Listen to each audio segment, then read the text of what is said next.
Was there a transition period? I mean, it's very recent. Oh, it's so recent. We had two practices, and then we went to Europe. Okay, that's what I was going to say. And then this, right? Yeah. I mean, it's very, very fresh. So fresh, yeah.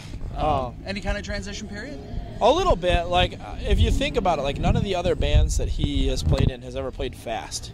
Sure. So he's literally learning how to play. Like, every time he plays, like, Thirst or something like, I mean, he's never played those beats before. So he's, like, learning as he's playing. And, like, every once in a while, 20 years drumming. I mean, yeah. You'll hear him and he'll miss a fill. Yeah. And it's just basically like his body and brain catching up. And then there's nights where you're like, holy fuck, he's just on fire, He's not like... You can tell it's going to happen. You know what I mean? It's like, that Decaying with the Boys where Legs is drinking one and playing with the other. Yeah. I don't know. Just that. Yeah. So thirdly, obviously, Norma Jean, Under Oath, very Christian bands, made no bones about it, and that's cool. I don't have any problem with that. How uncomfortable is it for you now that you have to wear clothes in the van? With being with pretty devout Christian? I don't think he's as Christian as he used to be. Oh, so it's not a problem. I don't know. There's no problem. Just walking around naked. I mean, yeah. Well, everybody knows. Here's the thing: Christian dudes are just naked guys. Oh. Every Christian band we've ever toured with get naked with each other. Not like that. They're just walking around like comfortable like that. So the second day of that European tour, like I look over, he's just sitting in a chair naked, getting changed. I'm just like, all right, that's weird. You're definitely a member. Yeah, there you go, man. I saw everything. Cool. So getting back to that video, there's that whole scene where you got the bully standing there and the nerds pull down their pants. First off, where did you find the guy standing there with his dick out with the condom on nonetheless? Yeah. Which I was like, wait a minute, I got to rewind that. Yeah, the joke. Yeah, exactly. It's a good joke.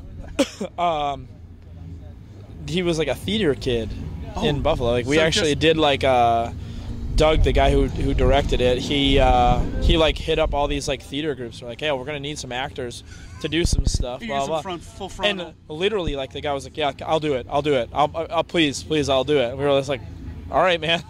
Like if you're stoked about that. And then there's a flick. That's what I was just gonna say. Who's that? I'm at the gym.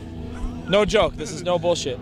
I'm at the gym, and this kid, he's like a normal ass kid. I don't know, like I think he's 20 years old, 21 years old, right? Comes up to me and he's definitely like, a kid. He asked me if I was a tattooer. He's like, you a tattooer? I'm like, no, man, I don't. I play guitar in this band. He goes, oh, what's the name of the band? I'm like, oh, it's this band called Every Time I Die. He's like, I'm fucking listening to you right now. Like, and he showed me his phone. He was like, then he was like, he didn't know it was you. No, not at all. Like, and he goes, oh, that's fucking rad. I was like, well, hey man, we're filming this video like in a week. Why don't you come to the video? We got a part for you. Dude, here's the thing.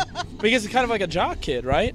Oh, that's like, crazy. You'd think would be like kind of homophobic, Not like, but right, I get just, it. for me to see a dick, it's like whatever. But like for like a guy like that, like he's not around dicks. Dicks probably make him scared, It's like a bro. Yeah. And like apparently they were like, yo, we need someone to flick the thing. The dude was just like, nice. He's like, I got this, man. I'll flick it.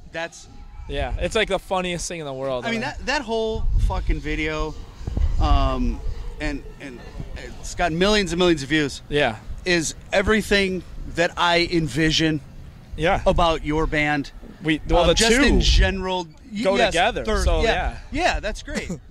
But just to see that house party, I'm like, it's almost like growing up and watching all the John Hughes movies and all that. Yeah. Like I want to go to that record store or I want to go to that mall. Like I want to go to that fucking house party. Yeah. You got a monkey in the shitter and it's like it's believable. Unfortunately, everything. It's fucking great. That the guy who's doing whose house it was too is like he's a teacher. You know what I mean? Like it's fucking crazy, man. He was just like great. just whatever you guys fuck up, pay for, and like that was it. So it was we got $2,000 from easy. the speaker company. Yeah.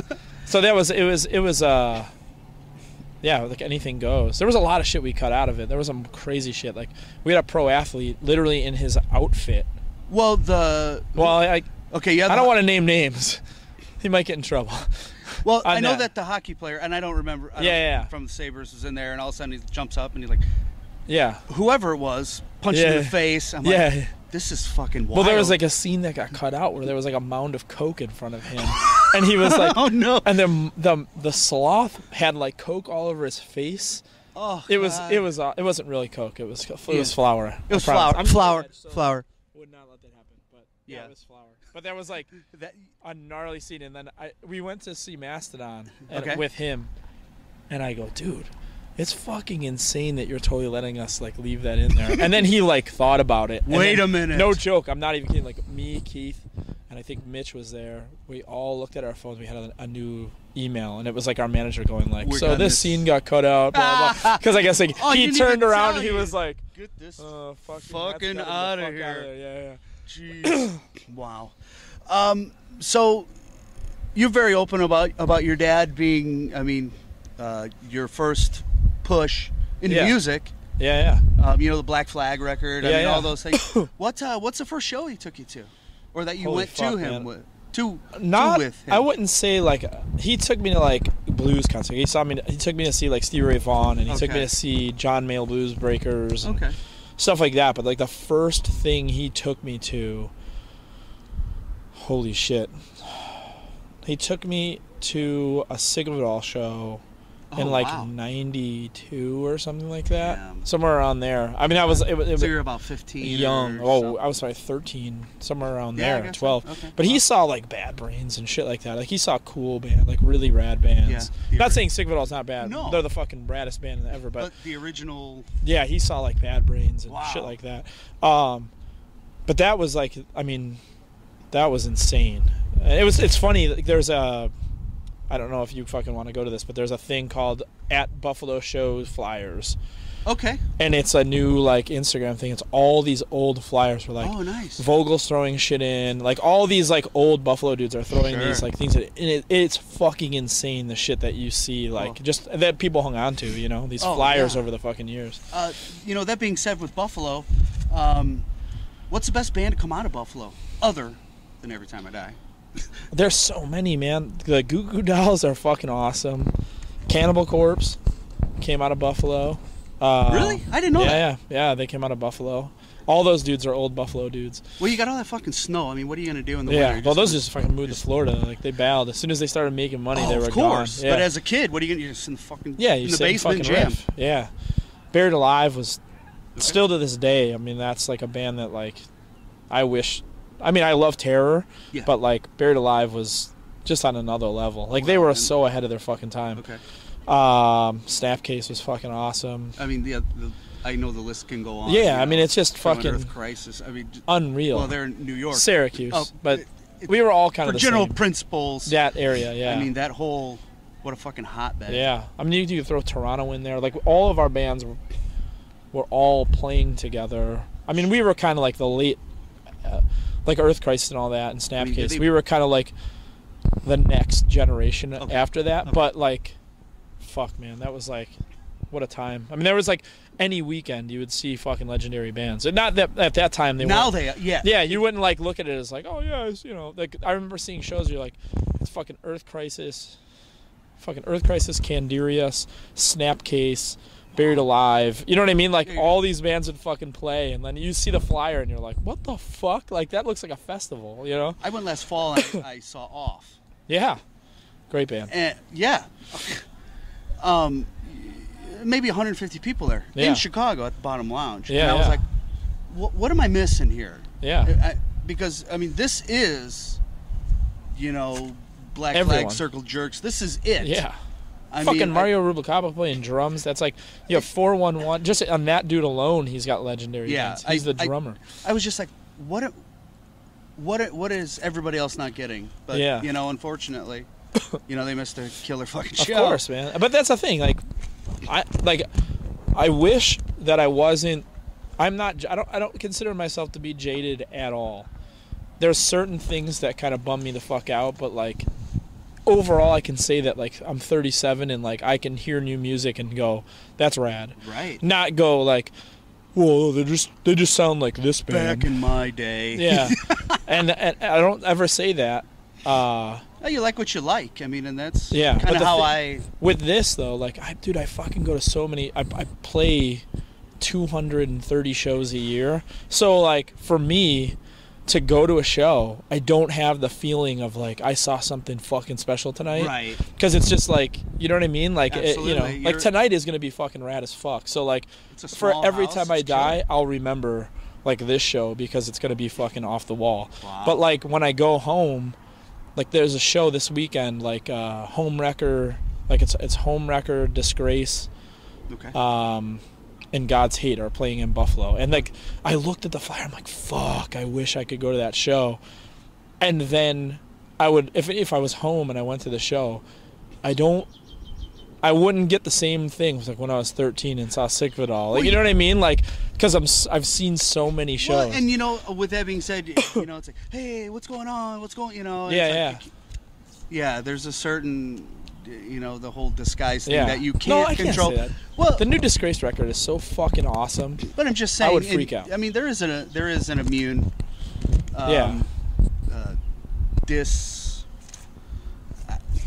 It's almost like a disconnect. Because that's exactly what I was looking for. Like it's like this is like I get paid to go to shows. Yeah. Basically, you know what I mean? Like essentially, absolutely. I get paid to go to shows, and that sounds so crummy.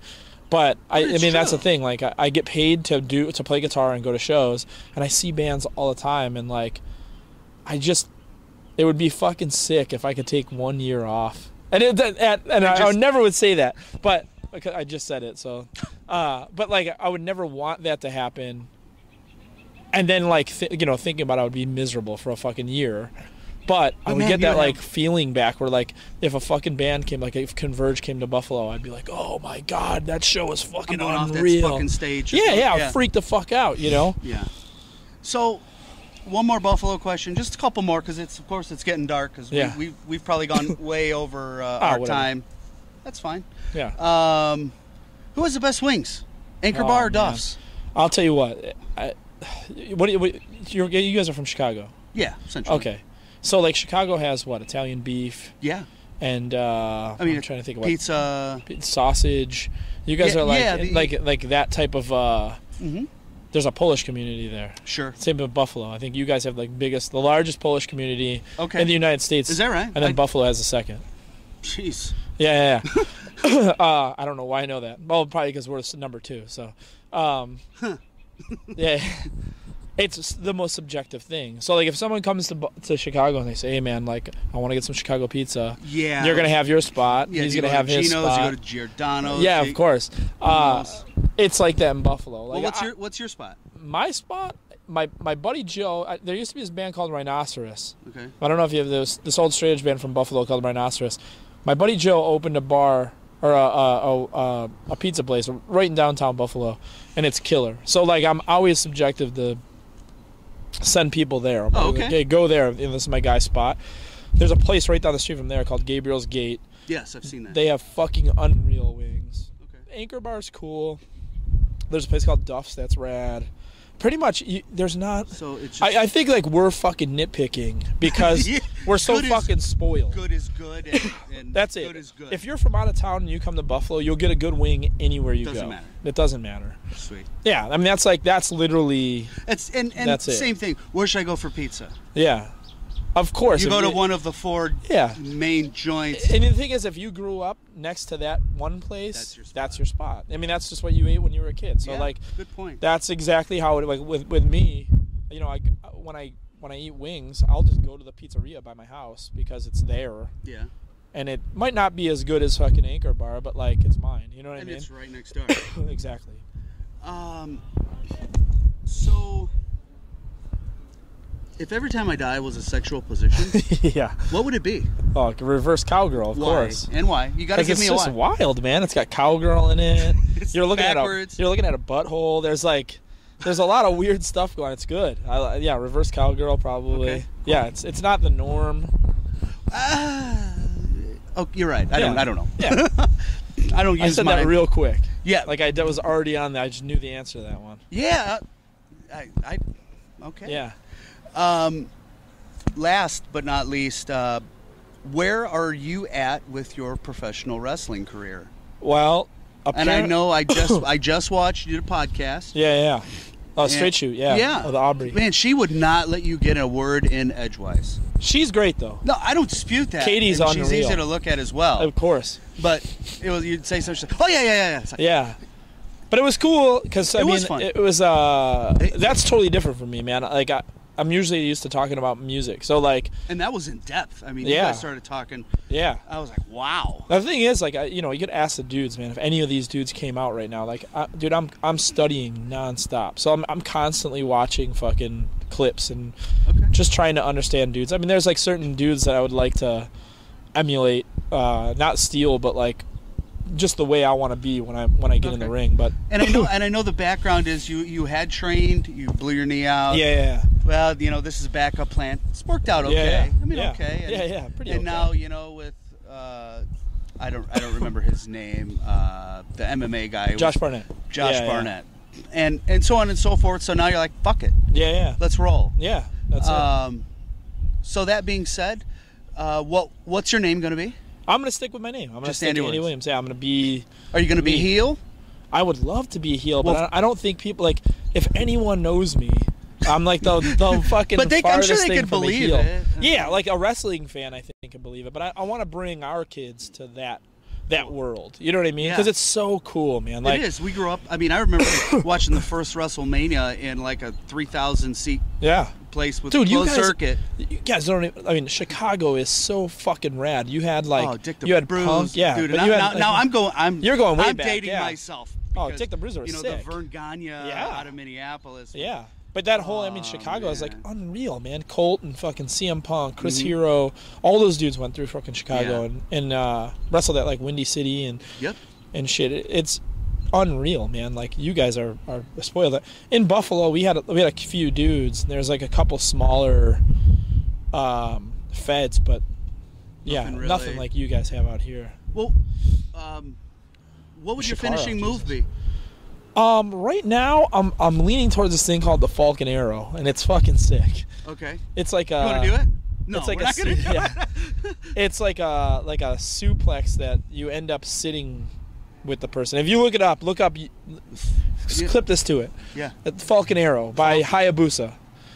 Okay. Hayabusa did a thing called a spinning Falcon Arrow, and it's the prettiest looking thing in the world, and it looks devastating. Well, you're no Diamond Dallas Page. Oh, I wish I was. He's got a couple years on you and a hell of a tan. I'll tell you what, he's fucking old as fuck, and he has a full head of hair.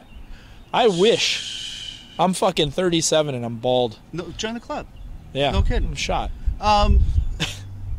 But yeah, I'm close. I'm real close to answer the question. I'm real close. Awesome. There's something in the works right now. I think that's great that you're like, fuck it, I'm gonna do it. Because well, it's not. I don't. There's no end game to it. It's just to do it. I just want to do it, and that's literally it. And it's like, if I can get a couple matches here and there when we're not on tour, I mean, the 13-year-old kid in me would just be rock hard. You know what I mean? So that's. So you do a match, then you go to a Converge show.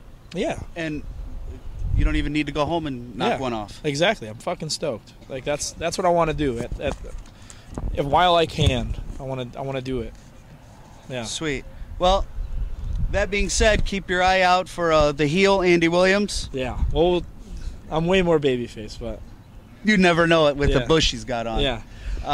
So this is Cooper for Andy. Take it easy.